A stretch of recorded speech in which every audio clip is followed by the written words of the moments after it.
Hello friends, welcome to my channel JB and CIB make simple. दोस्तों, आज के इस वीडियो लेसन के माध्यम से मैं आप लोगों के साथ डिस्कस करूंगा अपने बीएफएम का यूनिट नंबर 27, जो कि मोस्ट इंपॉर्टेंट यूनिट है। दोस्तों, इससे हर एक साल आपको एक ना एक केस स्टडी तो जरूर आएगा दोस्तों, और एमसीक्यूज तो निश्चित रूप से आएगा। तो इंपॉर्टेंस के हिसाब से मॉड्यूल डी में सबसे इंपॉर्टेंट टॉपिक कहा जाए तो यही टॉपिक है। इसमें कुछ कंसेप्ट भी हैं जो कि समझने में काफ़ी आसान होंगे। तो आप मेरे चैनल के साथ बने रहिए दोस्तों। इस वीडियो को अंतिम तक बने रहने के बाद आप इससे आपका जो भी क्वेश्चंस पूछे जाते हैं दोस्तों, जो भी केस स्टडी पूछे जाते हैं एनपीए से रिलेटेड और आपका प्रोविजनिंग से रिलेटेड, उसको आप आसानी से सॉल्व कर पाएंगे, क्योंकि मैं आप लोगों को topic by topic concept clear करता चलूँगा। तो दोस्तों, ये बिल्कुल जो भी नोट्स मैं आपको प्रोवाइड कर रहा हूँ, ये मैं अपने मैकमिलन बुक से लिया है, और इसको मेरा पर्पज़ है कि आपको मैं समझा पाऊँ कि हाँ कि कैसे क्या कंसेप्ट है, उसको मैं आपको क्लियर कर पाऊँ। चलिए दोस्तों, शुरुआत करते हैं अपने इस वीडियो लेसन को। देखिए, सबसे पहली बात कि बैंक का जो इनकम का मेजर सोर्स है वो कहाँ से है, वो एडवांस से है, और दूसरा इन्वेस्टमेंट से है। ठीक है। So bank derive their major source of income by way of interest. देखिए, जो भी एडवांस और इन्वेस्टमेंट है बैंक का, उस पर जो ब्याज मिलता है उसी से मेजर सोर्स ऑफ इनकम है। ये हम लोगों ने ऑलरेडी देखा है। तो दोस्तों, यहाँ पे एक टर्म है कि इनकम जो होता है बैंक का, उसको बुक किया जाता है एक्रूअल बेसिस पे।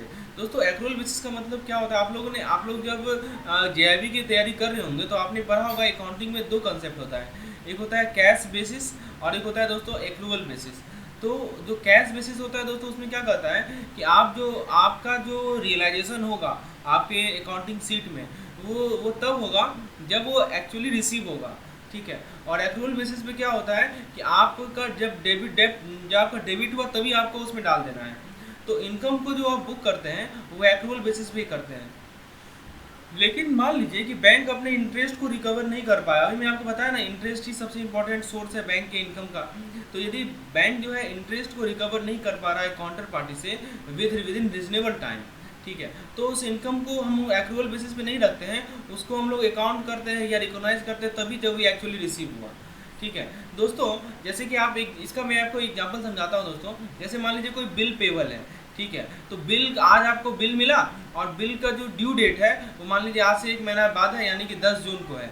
आपने क्या किया, अपने अकाउंटिंग बुक में इसका एंट्री कर लिया। तो यही है हमारा एक्रूअल बेसिस। अभी आपको पैसा मिला नहीं है उस बिल का, लेकिन आपने उसको ये एंट्री कर लिया कि मुझे 10 जून को मिलेगा। लेकिन एक होता है एक्रूअल बेसिस का, और दोस्तों दूसरा होता है हमारा कि जब हमें मिलेगा तभी हम उसे एंट्री करेंगे अपने अकाउंटिंग बुक में। तो जब तक वो लोन अकाउंट एनपीए नहीं था, स्टैंडर्ड था, तब तक उसे हम लोग एक्रूअल बेसिस पे कर रहे थे। और जैसे ही वो एनपीए हो गया तो दोस्तों उसका अकाउंटिंग हम लोग एक्चुअली रिसीव होगा तभी करेंगे। दोस्तों, ये काफ़ी इंपॉर्टेंट कंसेप्ट है, इससे क्वेश्चन आते हैं बार बार, इसको ध्यान रखिएगा।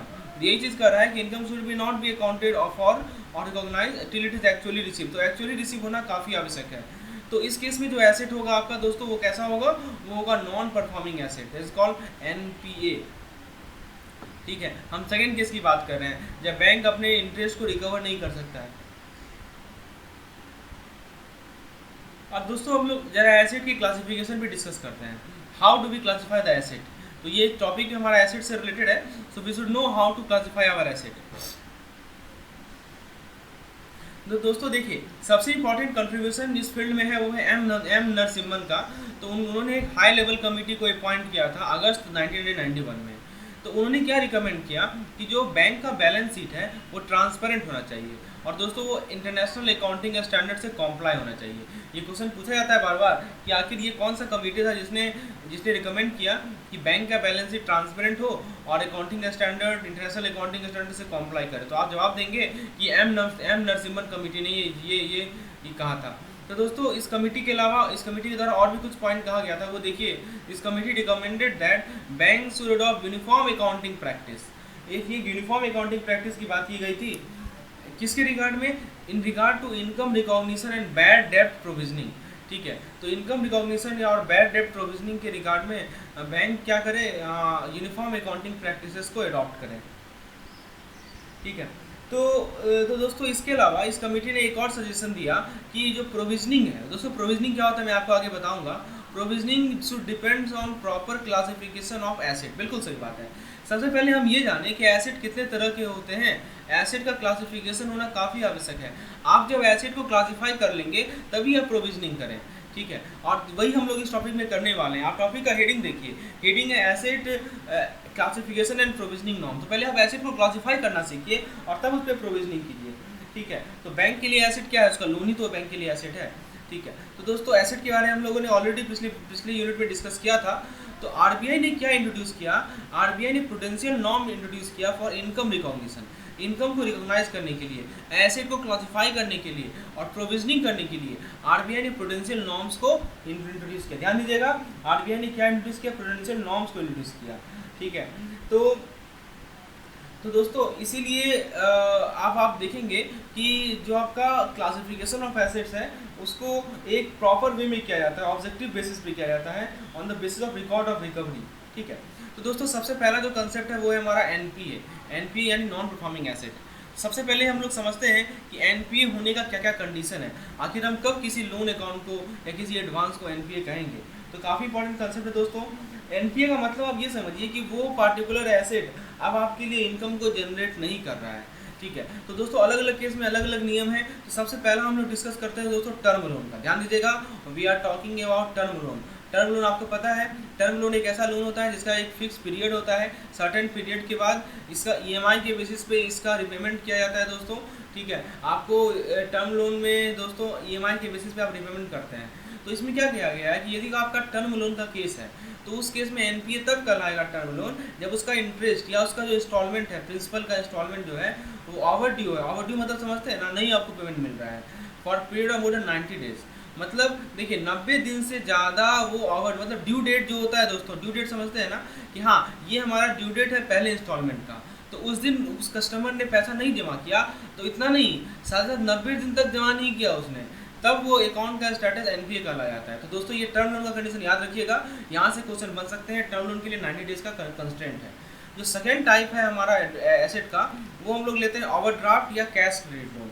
दोस्तों जब हम ओवरड्राफ्ट या सीसी लोन की बात करते हैं तो इसका मतलब ये हुआ दोस्तों कि ओवरड्राफ्ट या सीसी लोन में आपका जो पेमेंट होता है वो एक मुश्त होता है, मतलब आपका लमसम होता है पेमेंट, ठीक है। यहाँ पे इंस्टॉलमेंट में पेमेंट होता था टर्म लोन में, लेकिन यहाँ पे इसको हम लोग डिमांड लोन भी कहते हैं, this are called demand loan. और ये हमारा एक टर्म लोन है। इसको डिमांड लोन क्यों बोलते हैं ओवरड्राफ्ट या सीसी को, क्योंकि जब बैंक डिमांड करेगी तब आपको इसको वापस करना पड़ेगा, ठीक है। तो इसके लिए क्या कंडीशन है कि ये अकाउंट जो हम लोग बात कर रहे हैं दोस्तों सीसी और ओडी का, तो सीसी और ओडी एनपीए कब कहलाएगा, जब वो आउट ऑफ ऑर्डर हो जाए। अब आप पूछेंगे कि आउट ऑफ ऑर्डर का मतलब क्या है, तो दोस्तों आउट ऑफ ऑर्डर को हम लोग आगे समझेंगे, मैं आपको अच्छे से समझाऊंगा कि आउट ऑफ ऑर्डर होने का मीनिंग क्या है। तो ये दूसरा कंडीशन ध्यान रखिएगा। तीसरा केस में हम लोग बिल परचेजिंग और बिल डिस्काउंटिंग की बात करते हैं। Let us talk about bill purchase या बिल डिस्काउंट की हम लोग बात करते हैं दोस्तों। तो बिल परचेज या बिल डिस्काउंट वाले केस में यदि बिल हमारा ओवर ड्यू है फॉर मोर देन 90 डेज, 90 दिन से ज़्यादा तक यदि ओवर ड्यू है, तो उस केस में वो जो हमारा अकाउंट होगा वो क्या कहलाएगा, एनपीए कहलाएगा। तो दोस्तों टर्म लोन में भी आपने देखा कि 90 दिन का केस है, और उसी तरह आपने बिल परचेजिंग या बिल डिस्काउंटिंग वाले केस में भी देखा कि 90 दिन का पीरियड है। अब आप पूछेंगे बिल डिस्काउंटिंग का मतलब क्या होता है, मैं आपको समझाता हूँ दोस्तों। आपके बैंक ने एक बिल को परचेज कर लिया, ठीक है। तो आप बिल जब खरीदेंगे, मान लीजिए कि वो 1 करोड़ का बिल है, तो आप उसको डिस्काउंट पे खरीदें, कम दाम पे खरीदें, ठीक है। और जिसको बिल पेमेंट करना है, मतलब आपने बिल परचेज किया, मतलब पैसा दे दिया, और वापस में जब उसका ड्यू डेट आएगा तब आप जिसका बिल था, जिसने बिल प्रोड्यूस किया था, उससे आप पैसा लेते हैं। यही होता है बिल परचेजिंग और बिल डिस्काउंटिंग। तो यदि 90 दिन तक उसका पैसा नहीं मिला आपको, तो आप कहेंगे कि वो एनपीए हो गया। जो चौथा तरीका है दोस्तों, वो हम लोग ड्यू क्रॉप की बात करते हैं, क्योंकि पता है बैंक केसीसी देती है, किसान क्रेडिट कार्ड देती है, क्रॉप लोन देती है। तो यदि शॉर्ट ड्यूरेशन क्रॉप है, ध्यान दीजिएगा हम बात कर रहे हैं शॉर्ट ड्यूरेशन क्रॉप की। यदि शॉर्ट ड्यूरेशन क्रॉप है दोस्तों, तो उस केस में यदि उसका इंस्टॉलमेंट हो या जो प्रिंसिपल का जो इंस्टॉलमेंट है या इंटरेस्ट है वो ओवर ड्यू हो जाए 2 क्रॉप सीजन के लिए, ठीक है, तो उस केस में हम कहेंगे कि ये हमारा आउट ऑफ ऑर्डर है, ये हमारा जो अकाउंट है वो एनपीए हो गया। तो याद रखिएगा शॉर्ट ड्यूरेशन क्रॉप के लिए कितना है, 2 क्रॉप सीजन। और यदि लॉन्ग ड्यूरेशन क्रॉप की हम बात करें, तो लॉन्ग ड्यूरेशन क्रॉप में यदि इंस्टॉलमेंट 1 क्रॉप सीजन से ओवर ड्यू हो जाए, देखिए 2 क्रॉप सीजन क्यों रखा गया शॉर्ट में, क्योंकि छोटा छोटा ड्यूरेशन रहेगा, तो 2 क्रॉप सीजन दे दिया गया। लेकिन लंबा ड्यूरेशन का क्रॉप यदि है तो उसमें 1 क्रॉप सीजन तक यदि पैसा किसान ने नहीं चुकाया, तो हम कह देंगे कि वो अकाउंट हमारा एनपीए हो गया। तो दोस्तों अभी तक आपने टर्म लोन का कंडीशन देखा, आपने सीसीओडी का कंडीशन देखा, बिल परचेज बिल डिस्काउंटिंग का कंडीशन देगा, शॉर्ट ड्यूरेशन क्रॉप का कंडीशन देगा और लॉन्ग ड्यूरेशन क्रॉप का कंडीशन देगा। ये सभी को याद रखिएगा, इस पे न्यूमेरिकल क्वेश्चन भी बनते हैं। हम लोग अगला चैप्टर आपके लिए एमसीक्यूज लाएंगे और फिर न्यूमेरिकल क्वेश्चन भी करेंगे। तो दोस्तों बैंक क्या करेगी, किसी अकाउंट को एनपीए क्लासिफाई तभी करेगी कि जब, ध्यान दीजिएगा इसको समझिए, when interest charge during any quarter is not serviced fully with in 90 days from the end of the quarter. मान लीजिए कोई क्वार्टर है, क्वार्टर समझते हैं ना, हमारे एक साल में 4 क्वार्टर होते हैं। तो जैसे मान लीजिए कि ये जो क्वार्टर है आपका मार्च एंडिंग है, तो मार्च एंडिंग में समझिए क्या कर रहा है, ठीक है। तो एक पार्टिकुलर क्वार्टर में, मतलब कि मान लीजिए सेकेंड क्वार्टर में जो इंटरेस्ट चार्ज हुआ, ठीक है, उसका सर्विसिंग फुल्ली नहीं हुआ with in 90 days from the end of the quarter. तो ये क्वार्टर एंड कब होगा, तो ये क्वार्टर एंड होगा आपका जून में एंड होगा। तो जून से 90 दिन आप जोड़ लीजिए, 90 दिन के अंतर्गत यदि जो भी इंटरेस्ट, समझिए बात को, ये काफ़ी इंपॉर्टेंट कंसेप्ट है, मैं आपको सब फिर समझाता हूँ दोस्तों। मान लीजिए मार्च से जून का क्वार्टर है, ठीक है, तो जून क्वार्टर एंड कब हो रहा है, जून में एंड हो रहा है। तो जून से 90 दिन तक यदि सर्विसिंग नहीं हुआ, मतलब पैसा वापस नहीं हुआ, ठीक है, जो भी इंटरेस्ट चार्ज हुआ था इस पार्टिकुलर क्वार्टर में, उसका 90 दिन तक यदि पैसा वापस नहीं हुआ तो कह देंगे कि वो अकाउंट एनपीए हो गया है। तो ये कंसेप्ट ध्यान रखिएगा, काफ़ी इंपॉर्टेंट कंसेप्ट है, ठीक है। चलिए, तो दोस्तों एक और चीज़ ध्यान रखिएगा कि एनपीए बैंक तभी कहती है किसी अकाउंट को, ठीक है, कि जब रिकवरी, उसके रिकवरी के बेसिस पे, ठीक है, कोई टेम्पररी डिफिशियंसी आ जाए तो नहीं कहेगी। मान लीजिए कि एडिक्वेट ड्राइंग पावर का अवेलेबिलिटी नहीं है, ठीक है, फिर बैलेंस आउटस्टैंडिंग जो है लिमिट से टेम्पररी एक्सीड हो रहा है, ठीक है, स्टॉक स्टेटमेंट सबमिट नहीं हो रहा, तो ये सब टेम्पररी वाला चीज़ है। तो टेम्पररी बेसिस पे बैंक भी नहीं कहेंगे कि एनपीए हो गया है ना। यदि आपका जो रिकवरी का जो दोस्तों रिकॉर्ड्स है, उसके बेसिस पे बैंक कहेगी कि अकाउंट आपका एनपीए हो रहा है। चलिए, आउट ऑफ ऑर्डर स्टेटस की हम बात करते हैं, let us talk about out of order status. तो अकाउंट, कोई भी अकाउंट जो है आउट ऑफ ऑर्डर कब होता है वो समझिए। पहला कंडीशन है कि जो उसमें आउटस्टैंडिंग बैलेंस है, आउटस्टैंडिंग बैलेंस मतलब जितना बैलेंस पे करना है, ठीक है, कि जो बॉरोवर है उसको, तो जो आउटस्टैंडिंग बैलेंस है वो जो है दोस्तों हमेशा सैंक्शन लिमिट्स या ड्राइंग पावर से ज़्यादा हो। मतलब आउटस्टैंडिंग बैलेंस, जैसे ओएस आउटस्टैंडिंग बैलेंस कहते हैं, वो एक्सीड कर रहा है आपका डीपी से, ठीक है, ड्राइंग पावर से, तो उस केस में आप कह देंगे कि आउट ऑफ ऑर्डर है। दोस्तों अभी आपको मैंने बताया था आउट ऑफ ऑर्डर वाले केस किस में लेते हैं, देखिए यहाँ पे मैंने बताया है आपको, मैं बताया सीसीओडी वाले केस में। तो सीसीओडी वाला केस में आपको क्या बताया, कोई भी सीसी अकाउंट या ओडी अकाउंट एनपीए तभी कहलाता है जब वो आउट ऑफ ऑर्डर हो जाए। अब आप पूछेंगे आउट ऑफ ऑर्डर कब होता है, तो अब मैं आपको जवाब दूंगा कि आउट ऑफ ऑर्डर तब होता है जब हमारा आउटस्टैंडिंग बैलेंस जो है ड्राइंग पावर से या जो लिमिट है उससे ज़्यादा हो जाए, तो आप कह देंगे कि आपका आउट ऑफ ऑर्डर है अकाउंट। चलिए, पहला कंडीशन समझ में आया। दूसरा कंडीशन क्या है दोस्तों आउट ऑफ ऑर्डर होने के लिए, कि जो आउटस्टैंडिंग बैलेंस है प्रिंसिपल ऑपरेटिंग अकाउंट में, वो सैंक्शन लिमिट से कम हो। देखिए, कम में भी होता है, ऐसा नहीं कि ज़्यादा हो। मान लीजिए कि आउटस्टैंडिंग बैलेंस जो है वो सीसी लिमिट से, ठीक है, यानी तो आपका ड्राइंग पावर से कम हो, ठीक है। तो ड्राइंग पावर मान लीजिए कि आपने लिमिट दे रखा है 5 लाख का और आपका जो आउटस्टैंडिंग बैलेंस है वो गया 6 लाख का, तो ऑब्वियसली बात है आप उसे एनपीए कहेंगे। लेकिन कैसा है क्या कि मान लीजिए कि हमारा लिमिट है 6 लाख का और आउटस्टैंडिंग बैलेंस 5 लाख का है, तब उसके इसमें एनपीए हो सकता है क्या, तो दोस्तों तब भी हो सकता है। तब कब होगा, कि तब इसलिए होगा कि पिछले 90 दिन से कोई भी क्रेडिट नहीं हुआ है, ठीक है, और as on date the balance sheet और credit are not enough to cover the interest debited during the same period. मान लीजिए कि एक पार्टिकुलर क्वार्टर में जो भी इंटरेस्ट डेबिट होना था उतना पैसा ही नहीं है अकाउंट में कि हम इंटरेस्ट को डेबिट कर सकें उसके सेविंग अकाउंट में। तो इन दोनों केस में हम लोग सीसी और ओडी अकाउंट को आउट ऑफ ऑर्डर कर देते हैं, और आउट ऑफ ऑर्डर कर देंगे तो ऑब्वियस सी बात है वो एनपीए कैटेगरी में चला जाएगा। अब आप पूछेंगे कि ओवरड्यू का क्या मीनिंग है, बार बार ये टर्म आया ओवरड्यू ओवरड्यू ओवरड्यू। तो दोस्तों ओवरड्यू का मीनिंग आप ध्यान रखिएगा कि, अच्छा दोस्तों एक और चीज़ ध्यान रखिए, एक चीज़ मैं बताना भूल गया कि कोई भी डेरिवेटिव ट्रांजेक्शन होता है, डेरिवेटिव के बारे में आपने पढ़ा है दोस्तों पिछले लेक्चर में। डेरिवेटिव ट्रांजेक्शन के केस में क्या है कि यदि जो ओवरड्यू रिसीवेबल है, जो पॉजिटिव M2M रिप्रेजेंट कर रहा है, वो 90 दिन का, तो डेरिवेटिव में भी 90 दिन का लिमिट रखा गया है। तो दोस्तों ओवरड्यू के बारे में हम लोग बात कर रहे थे। तो जो भी अमाउंट बैंक की ड्यू है, ठीक है, अंडर एनी क्रेडिट फैसिलिटी, कोई भी क्रेडिट फैसिलिटी हो, चाहे सीसीओडी हो, चाहे टर्म लोन हो, चाहे आपका बिल परचेज या बिल डिस्काउंटिंग हो, कोई भी क्रेडिट फैसिलिटी हो जो भी बैंक अलाउ कर रही है, उसमें अमाउंट यदि ओवरड्यू तब कराता है जब वो ड्यू डेट जो भी बैंक ने फिक्स किया उस दिन पेमेंट नहीं हुआ, तो हम कह देंगे कि ओवरड्यू हो गया। चीज़ें क्लियर हो रही है आपको, काफ़ी सिंपल कंसेप्ट है, आप चीज़ों को समझते चलिए। मैकमिलन बुक से कंसेप्ट में आपको जो चीज़ इंपॉर्टेंट है वो मैं आपको प्रोवाइड करा रहा हूँ दोस्तों। यदि आपको इस तरह की पीडीएफ की रिक्वायरमेंट है तो इस नंबर पे मुझे व्हाट्सएप कीजिए, यानी तो नीचे भी डिस्क्रिप्शन में भी आपको नंबर दे रहा हूँ, तो व्हाट्सएप कीजिए। इस तरह के पेड पीडीएफ के बारे में डिटेल में आपको बताऊँगा। दोस्तों हम लोग बात करते हैं इनकम रिकॉग्निशन की। मैंने आपको बताया ना कि जब आप प्रूडेंशियल नॉर्म्स जो बैंक आरबीआई ने लाई थी, आरबीआई ने जो प्रूडेंशियल नॉर्म्स लाया था, तो उसमें पहला था एसेट को क्लासीफाई करो, फिर आप इनकम को रिकॉग्नाइज करो। ये इंपॉर्टेंट कंसेप्ट है। आइए जरा देखते हैं कि कैसे हम लोग इनकम को रिकॉग्नाइज करते हैं। तो सबसे पहले जी ध्यान इस बात का रखना है कि जो इनकम रिकॉग्निशन का जो पॉलिसी है वो ऑब्जेक्टिव होना चाहिए और वो रिकवरी के रिकॉर्ड पे होना चाहिए। ठीक है, तो दोस्तों अभी आपको मैंने बताया कि जो आपका एनपीए अकाउंट है उसमें जो इनकम होता है उसको एक्रूअल बेसिस पे नहीं रिकॉग्नाइज करते। यहाँ ध्यान दीजिएगा, नॉट लिखा हुआ है। मैंने आपको समझाया भी क्यों कारण है इसका। ठीक है, देखिए इनकम पे बुक होता है जब तभी होता है बुक जब वो एक्चुअली रिसीव हो गया। समझने का प्रयास कीजिए दोस्तों। कोई मान लीजिए कि आपको कह दिया कि मैं इतना तारीख को पैसा जमा कर दूंगा, तो एक्रूअल बेसिस में क्या होता है कि आप अपने अकाउंटिंग बुक में लिख देंगे कि हाँ इतना तारीख को मुझे पैसा मिल जाएगा। लेकिन एनपीए वाले केस में आपको ऐसा नहीं करना है। आपको जब पैसा मिलेगा तभी आप उसे एंट्री करेंगे, तभी आप उसे इनकम में बुक करेंगे। ऐसा नहीं कि हम अपने इनकम स्टेटमेंट में शो कर रहे हैं कि हमको आगे आने वाले इतने तारीख में हमको इतना पैसा मिलेगा। No no no, you can't do that. Okay, NPA वाले केस में आप ऐसा नहीं कर सकते हैं। इसीलिए दोस्तों क्या कहा गया, therefore the bank should not charge and take into income account interest on any NPA. ध्यान दीजिएगा दोस्तों, किसी भी एनपीए का कोई भी इंटरेस्ट उसको बैंक अपने इनकम अकाउंट में नहीं लेती है। ये काफ़ी इंपॉर्टेंट कंसेप्ट है।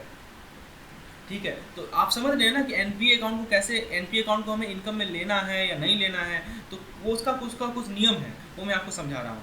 अब मान लीजिए कि कोई एडवांस दिया गया, टर्म डिपॉजिट मिलता है ना एफडी आरडी के against advance, NSC national saving certificate, KVP किसान विकास पत्र, आईवीपी और लाइफ पॉलिसीज। तो यदि मान लीजिए इस सब के अगेंस्ट आप बैंक ने एडवांस दिया, ठीक है, तो उसको आप इनकम अकाउंट में ले सकते हैं ड्यू डेट पर, प्रोवाइडेड आपके पास मार्जिन अवेलेबल है।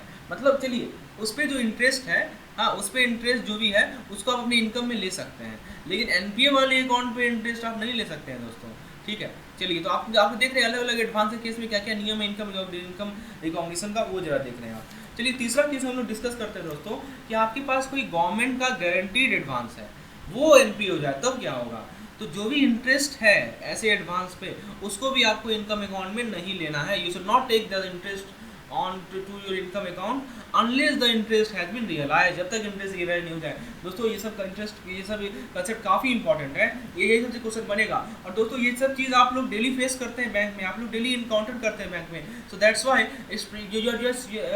इसका प्रैक्टिकली आप लोग एप्लीकेशन कर रहे हैं, और प्रैक्टिकली ये चैप्टर काफ़ी इंपॉर्टेंट है प्रैक्टिकल पॉइंट ऑफ व्यू से। आपके daily working life, banking life से रिलेटेड ये टॉपिक काफ़ी इंपॉर्टेंट है, इसलिए ध्यान से एक एक बातों को समझिए। तो आपने देखा कि इनकम का रिकॉग्निशन किस केस में होता है, किस केस में नहीं होता है, किस केस में हम लोग एक्रूअल बेसिस पे लेते हैं और किस केस में हम लोग उसे रियलाइज करते हैं। ये चीज़ आपको क्लियर हो गया। अब दोस्तों रिवर्सल ऑफ इनकम क्या हो गया।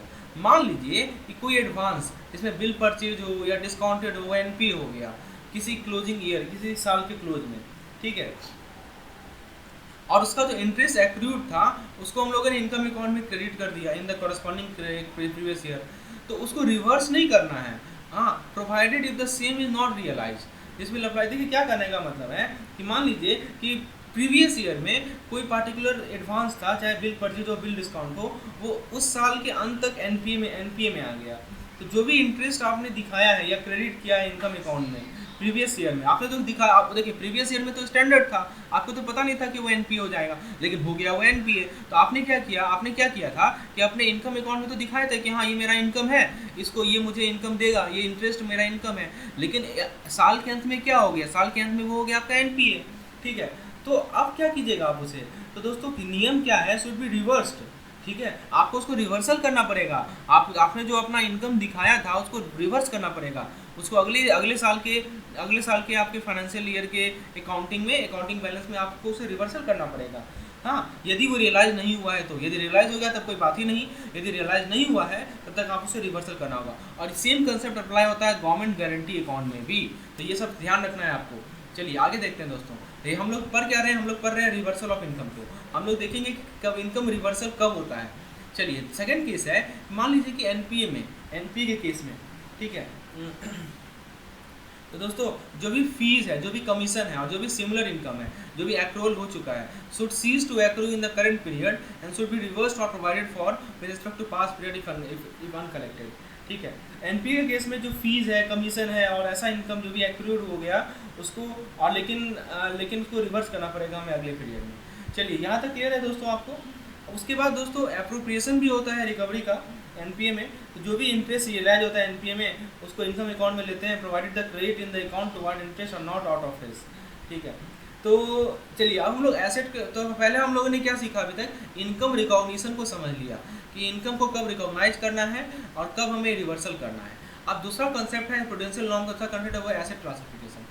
So now we will move to the second part of this prudential norm, which was regulated by RBI, and let us talk about asset classification. So how do we classify the asset? So दोस्तों bank को अपना non performing asset का classification करना होता है तीन category में। पहला है सब स्टैंडर्ड, दूसरा है डॉटफुल, तीसरा है लॉस। ठीक है, so let us talk about the first category that is called सब स्टैंडर्ड। तो एक होता है स्टैंडर्ड होता है दोस्तों, एंड चूंकि एनपीए की बात कर रहे हैं तो एनपीए में सब स्टैंडर्ड आएगा। सब स्टैंडर्ड का मतलब क्या हुआ कि वैसा लोन अकाउंट, वैसा एडवांस जो कि एनपीए रहा है फॉर पीरियड लेस देन और इक्वल टू 12 मंथ। मतलब देखिए यहाँ से आपका, यहाँ ये पॉइंट है जहाँ से ड्यू होना शुरू हुआ और 12 महीना तक, 12 मंथ तक जो है वो अकाउंट आपका एनपीए रहा है, उसमें कोई भी पैसा जमा नहीं हुआ है। एनपीए होने का मतलब ये हुआ। ठीक है, तो यदि एनपीए हुआ है 12 महीना तक, ठीक है, तो हम कहेंगे कि वो सब स्टैंडर्ड एसेट है। तो इस केस में क्या होता है कि जो भी बोरोवर है या जो भी गारंटर, उसका करंट नेटवर्क जो होता है या करंट मार्केट वैल्यू जो सिक्योरिटी का है वो उतना नहीं है कि आप उसका रिकवरी कर सके उसके ड्यू को। ठीक है, तो मान लीजिए कि आपका जो लोन है उस पर आपने कुछ सिक्योरिटी भी अवेलेबल है, लेकिन सिक्योरिटी का वैल्यू ही नहीं उतना है कि आप जो है उसके अकाउंटिंग कर सकें। ठीक है, उसे रिकवर कर सकें। तो सब स्टैंडर्ड का मतलब समझ में आया कि कोई भी अकाउंट यदि एनपीए हुआ है दोस्तों, ये एनपीए होना बहुत इंपॉर्टेंट कंसेप्ट है। एनपीए कब होता है आप जानते हैं ना, एनपीए तब होता है कि जब आपको उससे इनकम मिलना बंद हो जाता है। और किस केस में एनपीए का क्या नियम है वो मैंने आपको समझाया है दोस्तों। टर्म लोन के केस में मैंने बताया आपको कि 90 दिन से हो, 90 दिन से ऊपर हो। ठीक है, फिर आपका सीसीओडी में बताया आउट ऑफ ऑर्डर हो जाए। फिर आपको मैंने बताया हर एक केस में आपको समझाया है कि कब वो एनपीए होता है। तो यदि वो एनपीए 12 महीना से कम तक है, ठीक है, पीरियड देखिए यहाँ पे पीरियड है, यहाँ पे ध्यान दीजिएगा, for period of less than 90 days, due date से 12 महीना तक खींच ले लीजिए तो आपका सब स्टैंडर्ड में आएगा। उसके बाद दोस्तों आता है doubtful asset. Doubtful asset doubtful तब होता है कि वो सब स्टैंडर्ड कैटेगरी में है फॉर पीरियड ऑफ 12 मंथ। यदि 12 महीना तक दोस्तों यदि आपका वो सब स्टैंडर्ड कैटेगरी में है, सब स्टैंडर्ड समझ में आता है ना आपको, सब स्टैंडर्ड मैंने आपको बताया है ऊपर, कंसेप्ट क्लियर कीजिए। तो सब स्टैंडर्ड कैटेगरी में यदि 12 महीना तक है, ठीक है, तो दोस्तों वो डॉटफुल में हो जाएगा। तो इसमें सारा का सारा वीकनेस होगा। ठीक है, जो भी सब स्टैंडर्ड में था वो सारा का सारा वीकनेस होगा इसमें। Doubtful remain in the sub standard category for period of 12 month. तो 12 महीने तक सब स्टैंडर्ड रहा तो वो डॉटफुल में आ जाएगा। लॉस कब कहलाता है कि यदि एसेट अनकलेक्टेबल है या लिटिल वैल्यू, बहुत कम वैल्यू हो गया उस एसेट का। ठीक है, तो जो भी आरबीआई के ऑडिटर आते हैं या इंटरनल ऑडिटर या एक्सटर्नल ऑडिटर आते हैं, वो इंस्पेक्शन करते हैं और फिर कहते हैं कि ये अमाउंट को रिटर्न ऑफ करना पड़ेगा, रिटर्न ऑफ नहीं हुआ है होली। ठीक है, तो ऐसे एसेट को अनकलेक्टेबल होता है, लिटिल वैल्यू होता है, तो ये सब हमारा लॉस एसेट होता है। तो ये तीन तरह का आपने कैटेगराइजेशन देख लिया एनपीए अकाउंट का। अब दोस्तों कौन कौन सा अकाउंट है जिसमें टेम्पोररी डेफिशिएंसी है, जिसको हमें एनपीए नहीं कहना है। तो देखिए उसमें क्या कंडीशन है। पहले मान लीजिए ये कुछ ड्राइंग पावर एडुकेट नहीं है, चलिए मान लिया। फिर मान लीजिए कि जो बैलेंस आउटस्टैंडिंग बैलेंस है वो लिमिट से एक्सीड कर रहा है लेकिन टेम्पोरली एक्सीड कर रहा है। ठीक है, चलेगा। फिर जैसे मैंने आपको बताया ना कि आउटस्टैंडिंग बैलेंस एंड लिमिट से एक्सीड करे, ठीक है, तो आउट ऑफ ऑर्डर वाले केस में आपको बताया था। ठीक है, 90 दिन तक एक्सीड करे। ठीक है, यदि मान लीजिए कि टेम्पोरली एक्सीड करेगा तो चलेगा, तो आप उसे एनपीए नहीं कहेंगे। मान लीजिए कि स्टॉक स्टेटमेंट सबमिट नहीं हो रहा है तभी वो टेम्पोरली डिफिशिएंसी है। और मान लीजिए कि रिन्यूअल लिमिट का रिन्यू नहीं हो रहा है, ड्यू डेट पे लिमिट का रिन्यूअल नहीं हो रहा है तो भी टेम्पोररी डेफिशिएंसी है। All of this are temporary deficiency. ठीक है, तो दोस्तों इसको हम लोग एनपीए नहीं करते हैं। एनपीए का देखिए दोस्तों सिंपल सी बात है, एनपीए हम लोग किस बेसिस पे कहेंगे, तो ध्यान रखिएगा ये क्वेश्चन पूछा भी जाएगा रिकॉर्ड ऑफ रिकवरी पे। ठीक है, रिकवरी का क्या रिकॉर्ड है उस बेसिस पे हम लोग एनपीए क्लासिफाई करेंगे, टेम्पोररी डेफिशिएंसी के बेसिस पे नहीं करेंगे। चलिए अब दोस्तों हम लोग किसी लोन अकाउंट को एनपीए में क्लासिफाई करेंगे, उसका अब आप ग्रेडेशन देखते हैं। मान लीजिए कि जो प्रिंसिपल है या जो इंटरेस्ट है उस पर जो भी एरियर है दोस्तों, जो कि बॉरोवर ने पे किया लोन अकाउंट के केस में, वो एनपीए है। ठीक है, तो the account should no longer be treated as conforming. अब मान लीजिए कि सिंपल सी बात है, वो जो बॉरोवर था उसने आके पूरा का पूरा पैसा जमा कर दिया, जो भी इंटरेस्ट पे एरियर है, जो भी प्रिंसिपल पे एरियर है उसने आके जमा कर दिया। अब वो एनपीए अकाउंट कहला जाएगा standard account. No it will be no longer NPA account and it will be a standard account. चलिए ये सब कंसेप्ट आपको क्लियर रखना है। अब दोस्तों नेक्स्ट कंसेप्ट है कि asset classification to be borrower wise and not facility wise. ये ध्यान दीजिएगा, what we are studying asset classification. हम लोगों ने अभी तक एनपीए अकाउंट के, NPA basically non performing asset होता है, एनपीए अकाउंट के क्लासिफिकेशन को स्टडी किया, ठीक है। चलिए अब दोस्तों अब हम लोग डिस्कस करते हैं कि कौन सा ऐसे क्लासिफिकेशन है जिसको बोरोवर वाइज करना है, फैसिलिटी वाइज नहीं करना है। तो जो भी फैसिलिटी है जो बैंक ग्रांट करती है किसी भी बोरोवर को, and the investment in all the securities issued by the borrower will have to be treated as NPA और एनपीआई। समझने का प्रयास करिए दोस्तों, जो भी फैसिलिटीज बैंक, अब मान लीजिए कि कोई पार्टिकुलर अकाउंट एनपीए हो गया, ठीक है,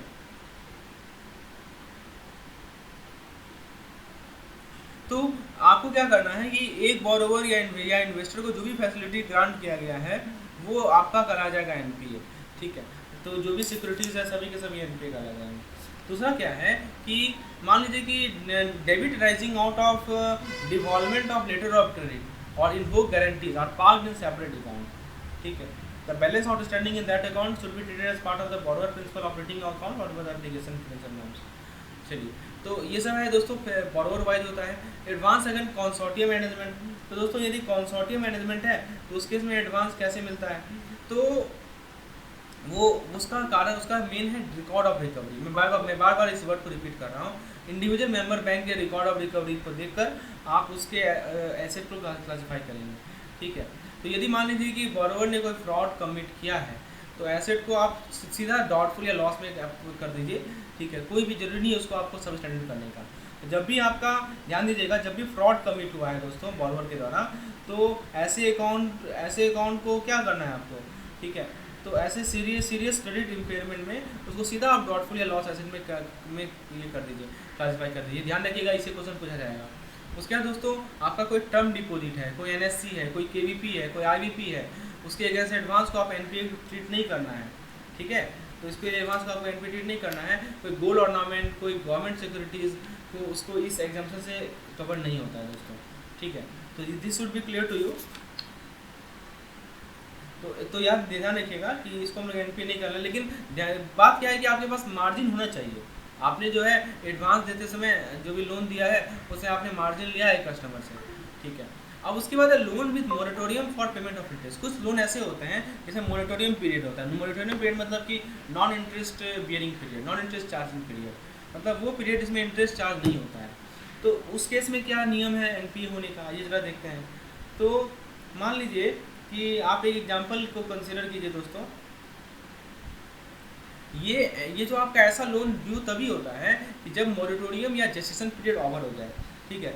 जो भी मोरेटोरियम पीरियड है वो जब खत्म हो जाएगा तभी ये पार्टिकुलर लोन अकाउंट आप ड्यू होता है, ठीक है। और ओवर ड्यू तब होगा कि जब भी ड्यू डेट्स है उस तब से इंटरेस्ट का पेमेंट नहीं मिला है, तब ओवर ड्यू होता है। मान लीजिए किसी स्टाफ मेंबर को लोन दिया गया, उसमें जो एडवांस ग्रांट किया जाता है दोस्तों, वो कॉम्पिटेंट अथॉरिटी डिसाइड करती है कि एसेट को कैसे क्लासिफाई किया जाए। तो that should be based on competent authority. This is the competent authority who decides how asset should be classified in the case of loan given to staff members. Okay, agriculture advance के case में क्या है, मैंने आपको already बता दिया है। कोई शॉर्ट ड्यूरेशन क्रॉप हो एनपीए तब होगा जब उसका इंस्टॉलमेंट या प्रिंसिपल जो है 2 क्रॉप सीजन के लिए ड्यू हो, ओवर ड्यू हो। और कोई लॉन्ग ड्यूरेशन क्रॉप हो वो तब एनपीए होगा जब उसका इंस्टॉलमेंट और प्रिंसिपल या इंटरेस्ट जो है एक क्रॉप सीजन के लिए ड्यू हो। These are 2 important condition. अब दोस्तों गवर्नमेंट गारंटीड एडवांसेस में क्या है कि जो भी क्रेडिट फैसिलिटी बैक किया गया है guarantee of the central government, though overdue में भी treated NPA only when government repudiates it guarantee. Repudiate मतलब समझते हैं, मतलब गवर्नमेंट जो है मना कर दे, ठीक है, मना कर दे कि नहीं मैं ऐसा गारंटी नहीं दूँ। जब ऐसा गारंटी के लिए इन्वोक किया जाए तो गवर्नमेंट यदि रेपुडिएट कर दे, मना कर दे कि मैं इसका गारंटी नहीं लेता हूँ, तब जाके वो एनपीए में कैटेगराइज होगा। तो दोस्तों ये सब ऐसे क्लासिफिकेशन के कुछ नियम है। अब दोस्तों हम लोग तीसरा टॉपिक पे आते हैं। प्रूडेंशियल नॉर्म का थर्ड टॉपिक है वो है प्रोविजनिंग नॉर्म्स। तो सबसे पहले हमने इनकम को रिकॉग्निशन करना सीखा। कब हम लोग अपने इनकम को बैलेंस शीट में शो करेंगे, अपने इनकम स्टेटमेंट में शो करेंगे, उसका कुछ नियम देखा हमने।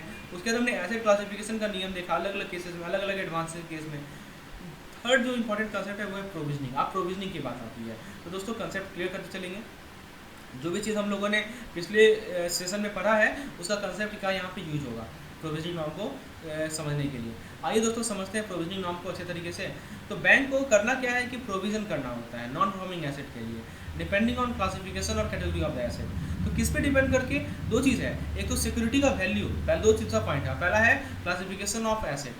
दोस्तों बैंक क्या करती है, अपने इनकम का कुछ पोर्शन जो है अलग से पैसा रखती है, ताकि कोई कंटीजेंसी लॉस आ जाए उससे वो प्रिपेयर रहे, ठीक है। अब मान लीजिए बैंक में जो लोन है नॉन रिकवरी हो रहा है, नॉन रिकवरी ऑफ लोन के लिए बैंक को अलग से पैसा रखना पड़ता है, ठीक है, जिसे हम लोग कहते हैं प्रोविजनिंग। तो ये एक इंपॉर्टेंट कंसेप्ट है। अब प्रोविजनिंग का वैल्यू दो चीज़ पे डिपेंड करेगा, एसेट का क्या कैटेगरी है ना। अभी हमने देखा ना कैटेगरी ऑफ एसेट होता है हमारा, डॉटफुल होता है, सब स्टैंडर्ड होता है, तो सभी में अलग अलग नियम है, और कितना सिक्योरिटी आपने लिया है उस पर भी निर्भर करेगा। आइए दोस्तों एक एक करके समझते हैं। सबसे पहला मान लीजिए कि अकाउंट आपका सब स्टैंडर्ड है। तो सब स्टैंडर्ड कब होता है, ये मैंने आपको बताया कि जब आपका इंटरेस्ट वो जब आपका ड्यू पीरियड है 1 साल 12 महीना तक, ठीक है। तो ये आपको मैं यहाँ पे मैंने समझाया था सब स्टैंडर्ड कैटेगरी में। सब स्टैंडर्ड में क्या बताया था कि जो एनपीए है कम से कम 12 महीना से 12 महीना के अंदर का एनपीए अकाउंट को हम लोग सब स्टैंडर्ड कैटेगरी काउंट करते हैं। तो सब स्टैंडर्ड में क्या नियम है दोस्तों कि मान लीजिए कि सब स्टैंडर्ड में सिक्योर है, सिक्योरिटी आपके पास है, तो कहता है कि आउटस्टैंडिंग का 15% आप प्रोविजनिंग करके रखिए। जो भी पैसा बचा हुआ है, जो भी पैसा चुकाना है, उसका 15% आपको प्रोविजनिंग करना है, किसमें? सिक्योर्ड वाले केस में। और यदि अनसिक्योर्ड है तो उसमें ज़्यादा करना पड़ेगा, 25% करना पड़ेगा, सिंपल सी बात है। तो दोस्तों अब मान लीजिए डॉटफुल है तो क्या करना पड़ेगा? तो डॉटफुल में हमने देखा है D1 D2 D3 है ना, D1 D2 D3 कंसेप्ट होता है दोस्तों डॉटफुल अकाउंट में। तो दोस्तों मैं थोड़ा सा D1 D2 D3 बता दूँ, क्योंकि पिछले में शायद मैंने आपको नहीं बताया। दोस्तों देखिए D1 में क्या है, D1 में आपको एनपीए पीरियड में समझा देता हूँ दोस्तों। देखिए D1 में क्या है कि मान लीजिए कि 12 महीना तक, तो देखिए समझिए इसको मैं टाइम लाइन में समझाता हूँ तो समझ में आ जाएगा आपको। मान लीजिए कि 12 मंथ है, 12 मंथ बोलिए या 1 ईयर बोलिए, ठीक है। ये मान लीजिए कि 24 मंथ बोलिए या 2 ईयर बोलिए, ये मान लीजिए आप 36 ईयर बोलिए या 3 ईयर बोलिए, इससे आपको क्लियर हो जाएगा। 48 मंथ बोलिए या 5 ईयर बोलिए। तो यहाँ से यहाँ तक जो था वो सब स्टैंडर्ड था, है ना। अब देखिए सेकेंड ईयर में, मतलब फर्स्ट ईयर से लेके सेकेंड ईयर में, ठीक है, यहाँ से लेके यहाँ तक है दोस्तों, ये हमारा कराएगा D1, ठीक है। जो हमारा फर्स्ट ईयर, जो हमारा थर्ड और फोर्थ ईयर होगा, मतलब ये अभी भी एनपीए है मान लीजिए, ठीक है। तो ये और ये जो कहलाएगा दोस्तों, ये कहलाएगा हमारा D2, और इसके बाद कहलाएगा दोस्तों D3। ये 3 केस है D1 D2 D3 का, मैंने आपको समझा दिया दोस्तों, ठीक है। आगे एक टेबल भी मैं आपको दिखा दूंगा, इसमें कंसेप्ट क्लियर हो जाएगा। समझ में रहा है क्या हो रहा है, इसको समझिए। मान लीजिए कि कोई अकाउंट यहाँ से ड्यू होना स्टार्ट हो गया, ठीक है, ओवर ड्यू हो गया, ओवर ड्यू होते होते होते तो 12 महीना बीत गया। ओवर ड्यू जैसे हुआ, देखिए मान लीजिए एग्जांपल लीजिए, टर्म लोन का बात कर लीजिए। टर्म लोन समझते हैं ना, टर्म लोन का एग्जांपल समझिए दोस्तों, मैं आपको एकदम क्लियरली समझाता हूँ। मान लीजिए टर्म लोन का ड्यू डेट था, ड्यू डेट है यहाँ पे आपका ड्यू डेट है। एक एग्जांपल ले लेते हैं तो कंसेप्ट क्लियर हो जाएगा। मान लीजिए कि 10 मई को कोई टर्म लोन का ड्यू डेट है, 90 दिन और इसमें जोड़ लीजिए, 90 दिन तक तो है, चलिए चलेगा। तो 90 दिन यदि आप जोड़ेंगे यानी 3 महीना, मतलब कि 10 अगस्त तक। तो 10 अगस्त तक जो है वो पार्टिकुलर अकाउंट जो है आपका क्या कहलाएगा? 10 अगस्त के बाद यदि उसमें कोई पेमेंट नहीं हुआ तो वो कहलाएगा ओवर ड्यू हो जाएगा, और तब से वो एनपीए होना शुरू हो जाएगा। अब एनपीए में तीनों आता है, सब स्टैंडर्ड भी आता है और डॉटफुल भी आता है, हमने तो पढ़ा है। तो दोस्तों अब क्या है कि यदि मान लीजिए कि 10 अगस्त 2022 के बाद से वो एनपीए कहलाना शुरू होगा, तो 10 अगस्त 2022 से लेकर अगला 12 महीना, मतलब मान लीजिए कि 10 अगस्त 2023 तक वो सब स्टैंडर्ड कहलाएगा। फिर 10 अगस्त 2024 तक वो कहलाएगा D1, फिर 2025-26 तक वो D2 कहलाएगा, उसके बाद वो D3 कहलाता है। ये समझ में आ गया आपको? चलिए तो अब आप समझिए, यदि मान लीजिए कि हमारा D1 कैटेगरी का लोन है तो उसके से प्रोविजनिंग कितना करना पड़ता है? जो अनसिक्योर्ड पोर्शन है उसका 100% शॉर्टफॉल का, और जो रियलाइजेबल वैल्यू ऑफ सिक्योरिटीज़ है जिसको रियलाइज हम कर सकते हैं उसका 25%। देखिए अनसिक्योर्ड का भी 100% है और सिक्योरिटी वाले का 25% है, तो ये चीज़ ध्यान रखना है। एक एग्जांपल लेते हैं इसको समझने के लिए। मान लीजिए, देखिए मैं आपको प्रैक्टिकली चीज़ समझा रहा हूँ और आपको मैं जहाँ जहाँ जरूरत है वो एग्जांपल से भी समझा रहा हूँ। बुक में आपको एग्जांपल दिया हुआ नहीं मिलेगा, ठीक है। तो आपने जैसे D1 को पढ़ा, आपको मैं एग्जांपल दिखाता हूँ। मान लीजिए कि आउटस्टैंडिंग है 1 लाख का, वैल्यू ऑफ सिक्योरिटी मान लीजिए कि 40,000 रुपये का सिक्योरिटी अवेलेबल है। अब बताइए D1 का प्रोविजनिंग बताइए।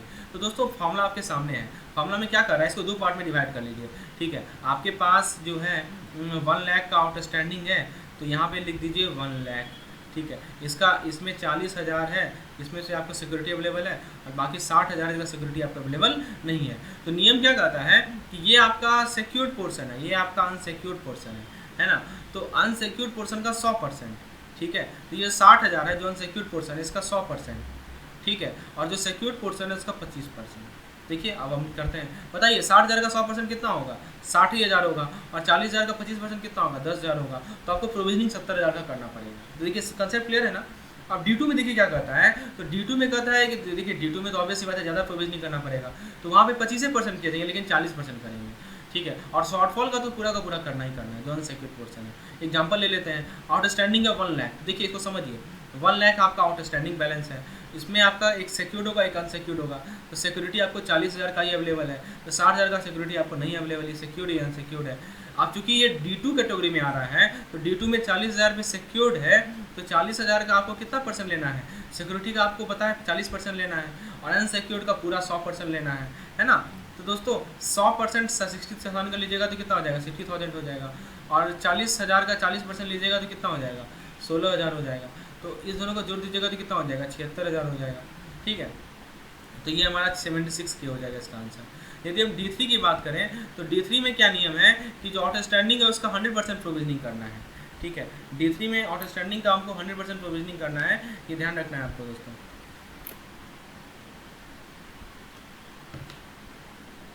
तो D3 में provision is equal to 100% of outstanding, और जो लॉस एसेट होता है दोस्तों उससे भी 100% ऑफ आउटस्टैंडिंग का प्रोविजनिंग करना है।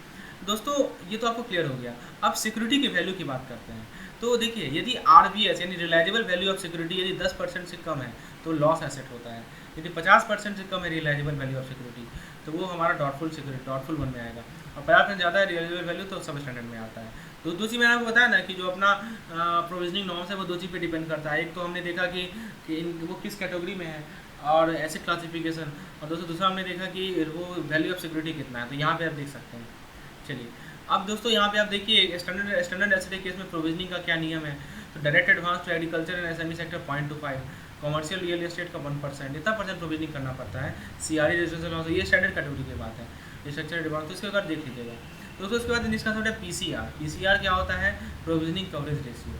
तो ये इसमें आप क्या करते हैं कि आपने जो भी प्रोविजनिंग किया उसको आप नोमिनेटर में लिख दीजिए, यानी कि आपने जो भी प्रोविजनिंग का अमाउंट ऊपर निकाला उसको आप नोमिनेटर में लिख दीजिए। और आपका जो ग्रॉस नॉन परफॉर्मिंग एसेट है, ध्यान दीजिएगा एक ग्रॉस होता है, नेट होता है, सब कुछ आगे हम लोग पढ़ेंगे। इसको क्या होता है इसको हम लोग अगले टॉपिक में डिस्कस करेंगे। तो ग्रॉस NPA को डिनोमिनेटर में लिख दीजिए, ठीक है। तो ये आपका होता है PCR।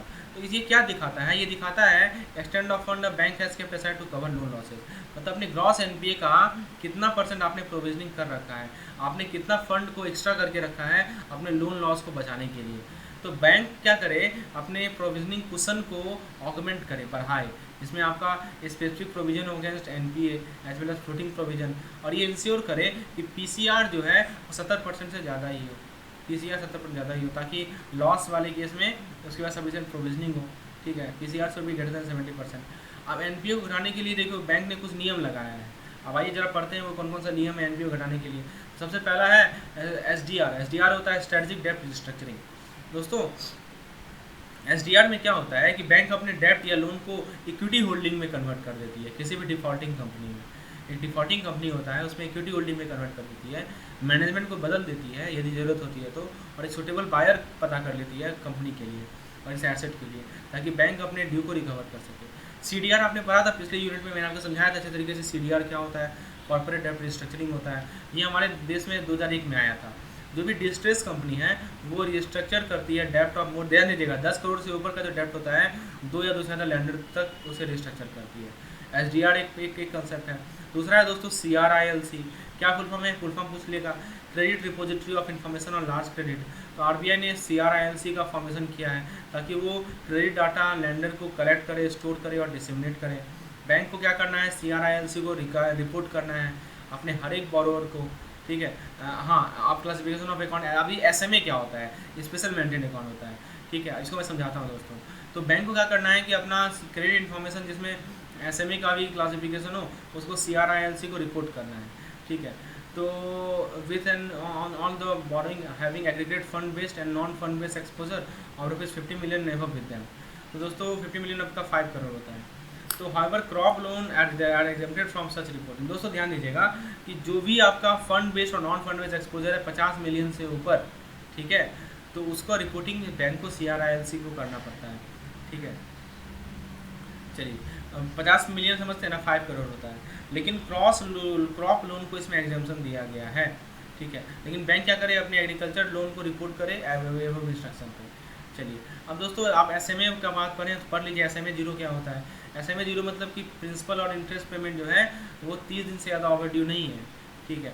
SMA 1 मतलब कि 31 से 60 दिन तक आपका ओवरड्यू है, और SMA 2 मतलब कि 61 से 90 दिन तक आपका ओवरड्यू है। दोस्तों मैं आपको समझाता हूँ, टर्म लोन का बात करते हैं। तो टर्म लोन मान लीजिए कि टर्म लोन के केस में एक ड्यू डेट होता है।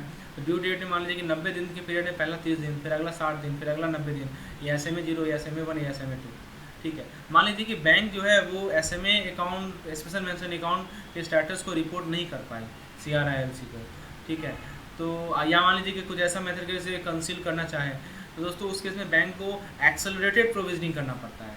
ध्यान दीजिएगा, किस केस में एक्सेलरेटेड प्रोविजनिंग करना पड़ता है, जब वो SMA का अकाउंट का रिपोर्ट बैंक CRILC को नहीं दी। और किस केस में देना पड़ता है दोस्तों, 5 मिलियन से ऊपर का जो लैंडिंग होता है गवर्नमेंट एक्सपोजर या फंड बेस्ड एक्सपोजर, उस केस में, ठीक है। तो उस केस में बैंक को एक्सेलरेटेड प्रोविजनिंग होता है। एक्सेलरेटेड प्रोविजनिंग का क्या रेट है वो जरा देखिए, यहाँ पे देखिए रिवाइज एक्सेलरेटेड प्रोविजनिंग।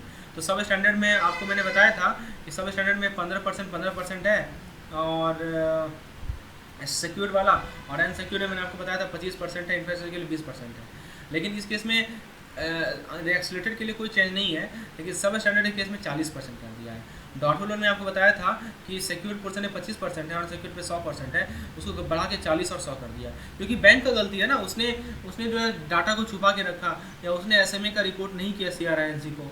फिर डॉटफुल 2 में मान लीजिए कि 40 और 100 था, तो बढ़कर हो गया 100%, और डॉटफुल 3 में 5 ईयर ऑनवर्ड 100 का 100 है। ये लॉस हो जाता है दोस्तों, ये आपका लॉस है तो बोलता है। तो तीसरा मेथड है जो कि NPO को बचाने के लिए, वो है S4A। S4A होता है scheme for sustainable structuring of stress asset, full form याद रखिएगा। S4A में आप क्या करते हैं कि लार्ज टिकट लोन को रिस्ट्रक्चर करते हैं, ठीक है। जब प्रोजेक्ट ऑन हो जाता है, रन करता है, तो आप लार्ज टिकट लोन को रिस्ट्रक्चर करते हैं। Lender are required to separate a sustainable loan from, आपको सस्टेनेबल लोन और अनसस्टेनेबल लोन में डिफरेंस पता होना चाहिए। तो बैंक क्या करेगी, जो अनसस्टेनेबल डेबिट है उसको इक्विटी में बदलेगी या इक्विटी रिलेटेड इंस्ट्रूमेंट में बदलेगी, ठीक है। इसी कारण क्या होगा कि जो बोरोवर का जो डेब्ट बर्डन है वो घट जाएगा, और प्रोमोटर का इक्विटी स्टेक भी आपका घट जाएगा, ठीक है। तो RBI ने स्टिपुलेट किया है कि ये जो स्कीम है हमारा S4A वाला स्कीम है, फुल फॉर्म याद रखिएगा, aggregate exposure of the lender to the company should not be more than, देखिए इसके लिए 500 करोड़ से ऊपर होना चाहिए एग्रीगेट एक्सपोजर, तभी वो इस पार्टिकुलर केस का मेल में आएगा, ठीक है। और unsustainable loan portion should be at 30% more than sustainable डेब्ट पोर्सन। तो दोस्तों ये सब कुछ कंसेप्ट था, हम लोगों ने सभी चीज़ें डिस्कस की इस पार्ट टॉपिक से। तो जो भी कंसेप्चुअल पोर्शन था हमने डिस्कस किया। अब बात आती है न्यूमेरिकल की, तो मैं आपको नेक्स्ट वीडियो प्रोवाइड करूँगा MCQs का। यदि आपको लेसन पसंद आया हो तो एक लाइक जरूर कर दें, चैनल को सब्सक्राइब कीजिए, मैक्सिमम से शेयर कीजिए। मिलते हैं हम लोग अपने नेक्स्ट वीडियो में, धन्यवाद।